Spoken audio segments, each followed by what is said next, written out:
Bonjour et bienvenue sur l'ABC de mon patrimoine, le podcast de la planification patrimoniale et successorale. Je suis Maya Ima, ton hôte pour quelques minutes et ton copilote dans l'organisation de tes avoirs. Juriste, fiscaliste et planificateur patrimonial multidisciplinaire, je t'aide à naviguer dans les eaux troubles des questions de patrimoine, de finances, d'investissement et de succession.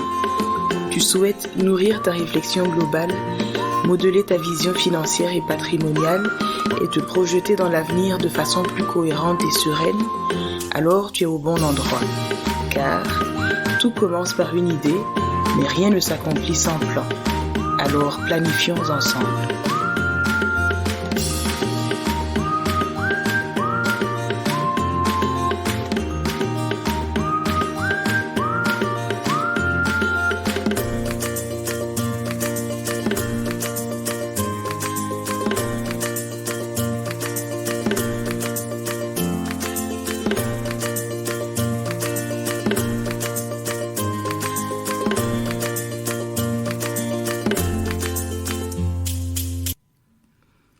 J'aimerais commencer l'épisode d'aujourd'hui par quelques précisions à toutes fins utiles. Utiles pour toi et importantes pour moi. Puis, j'aimerais introduire 2 théories que je trouve intéressantes quand on organise son patrimoine. Commençons par la théorie du cycle de vie et son corollaire, la ligne du temps. Ok pour toi? Alors c'est parti.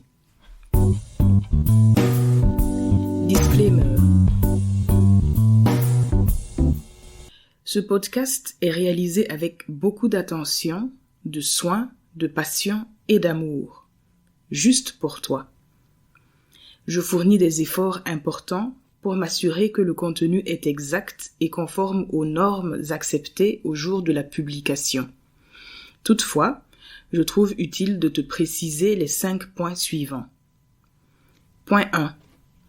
L'évolution constante des lois, des techniques, de la recherche et de l'expérience dans les domaines abordés peuvent apporter de la nuance ou de la contradiction à mes publications.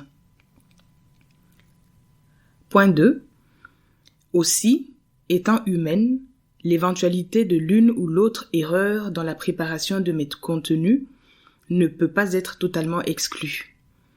Cela implique donc que tu sois indulgent d'une part et, d'autre part, que tu fasses preuve d'un certain jugement lorsque tu prends des décisions financières ou une direction patrimoniale basée sur ce podcast.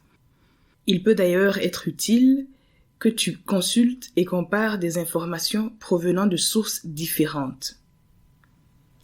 Point 3. Bien que visant tout résident de la francophonie, mes contenus et publications reflètent principalement les règles et pratiques en vigueur en Belgique et au Burkina Faso. Les normes et pratiques peuvent être différentes là où tu te trouves et il peut être utile de consulter un professionnel local. Dans tous les cas, tu peux toujours me poser la question. Point 4. Ce podcast n'est pas un éloge à l'argent, à la richesse, au luxe, aux 7 péchés capitaux ou à l'âpreté au gain. Il ne s'agit pas non plus de dire les louanges d'une personne ou de mettre en avant une pratique en particulier. Ici, sans jugement de valeur, on s'informe, on partage des connaissances, on donne des outils et des idées que chacun utilisera à sa guise. Point 5 enfin, ce podcast n'est pas à considérer comme un conseil juridique, fiscal, patrimonial ou successoral en tant que tel, mais plutôt comme un bulletin d'information et un point de départ à une analyse et à des développements complémentaires en concertation avec un professionnel. En effet, le conseil juridique, fiscal, patrimonial ou successoral tel que je l'envisage nécessite un entretien individualisé avec moi, ta participation personnelle lors de l'entretien, un échange et une prise de connaissance de ta situation spécifique. Il permet de te donner un avis circonstancié et des conseils personnalisés sur une problématique précise. Ceci étant dit, passons à la première théorie que je voulais examiner avec toi. La théorie du cycle de vie. C'est une théorie formulée dans les années 40 à 50 par des économistes et notamment Franco Modigliani. De façon très synthétisée et à l'aune de la planification patrimoniale et successorale, on peut retenir que, selon cette théorie, la vie économique d'une personne adulte, toi en l'occurrence, est composée de 3 phases. À partir de l'entrée dans la vie active, on peut distinguer. Premièrement, la phase de la jeunesse qui commence à partir du premier emploi. C'est une période durant laquelle la consommation est égale ou est supérieure aux revenus et le patrimoine est faible, voire négatif. Par exemple, si tu as des emprunts pour financer tes études. Vient ensuite la phase d'activité ou d'accumulation, durant laquelle le revenu augmente puis devient supérieur à la consommation. C'est là que tu peux te constituer un patrimoine avec des valeurs positives. En général, ici, on évite les risques excessifs qui pourraient nuire aux avoirs. C'est dans cette phase que l'on peut consolider ses acquis, diversifier ses avoirs et organiser une concentration. C'est aussi dans cette phase que s'insère le concept très à la mode sur les réseaux sociaux de l'indépendance financière. Et enfin, il y a la phase de la vieillesse. C'est une phase où les revenus diminuent, ce qui correspond au départ à la retraite. C'est le moment où le patrimoine constitué pendant la phase d'activité vient compenser la baisse des revenus et maintenir le niveau de vie.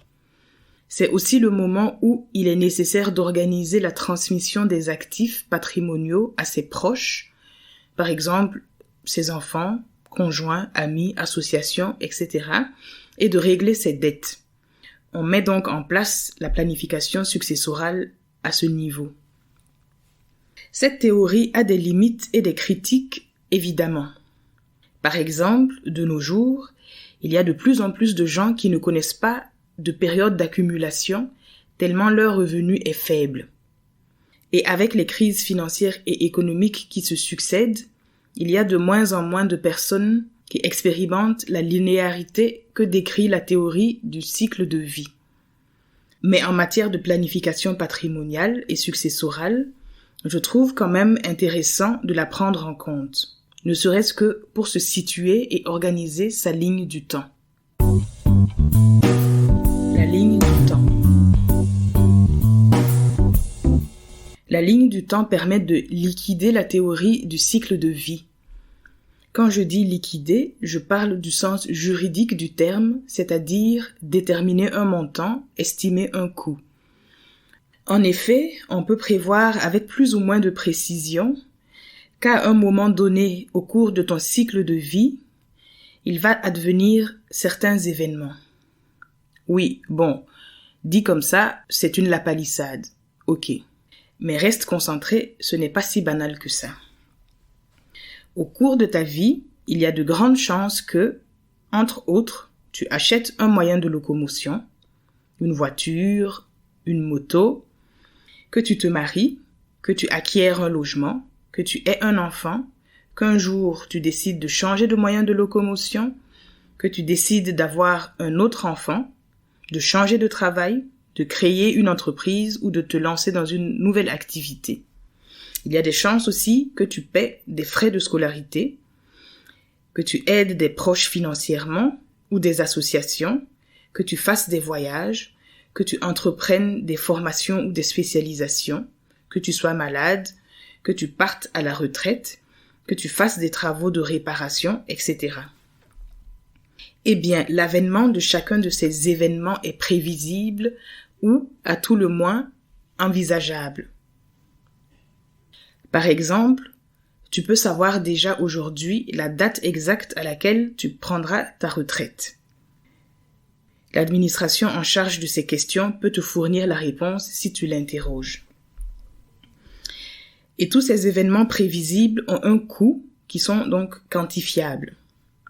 Par exemple, si tu veux faire une spécialisation dans ton métier, tu peux savoir déjà maintenant ce que ça va te coûter financièrement et le temps que ça va durer.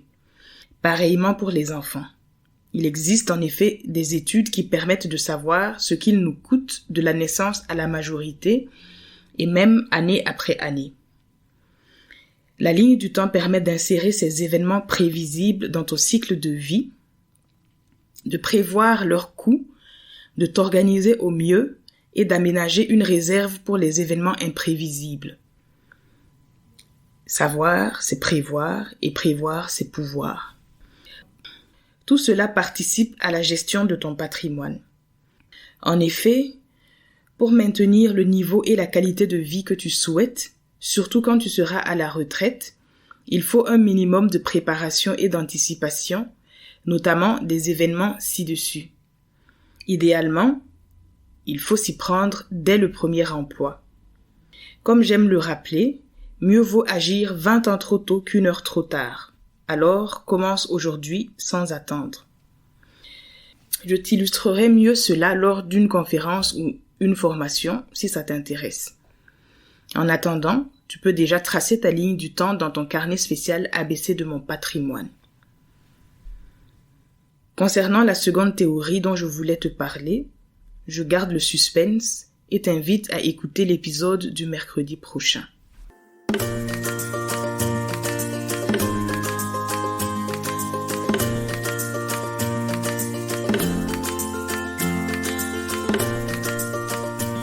Ça y est, cet épisode sur la planification patrimoniale et successorale touche à sa fin. Je te remercie pour la qualité de ton écoute, pour ce temps privilégié que nous passons ensemble et pour l'intérêt que tu portes à ce podcast. Des questions ou des suggestions, mes réseaux sociaux te sont grands ouverts.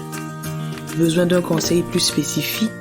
Dans ce cas, n'hésite pas à prendre contact personnellement avec moi. Je t'invite aussi à me donner du courage et de la force en laissant 5 étoiles à l'ABC de mon patrimoine, en mettant des commentaires bienveillants et en recommandant ce podcast autour de toi pour le faire connaître. Convaincu que tu vas tirer du beau fruit de ce podcast, comme des idées, des outils ou des informations primordiales pour ton présent et ton futur, je t'invite à ne pas attendre pour mettre en place un plan d'action et entamer sa réalisation. Car, en matière de patrimoine, mieux vaut 20 ans trop tôt qu'1 heure trop tard.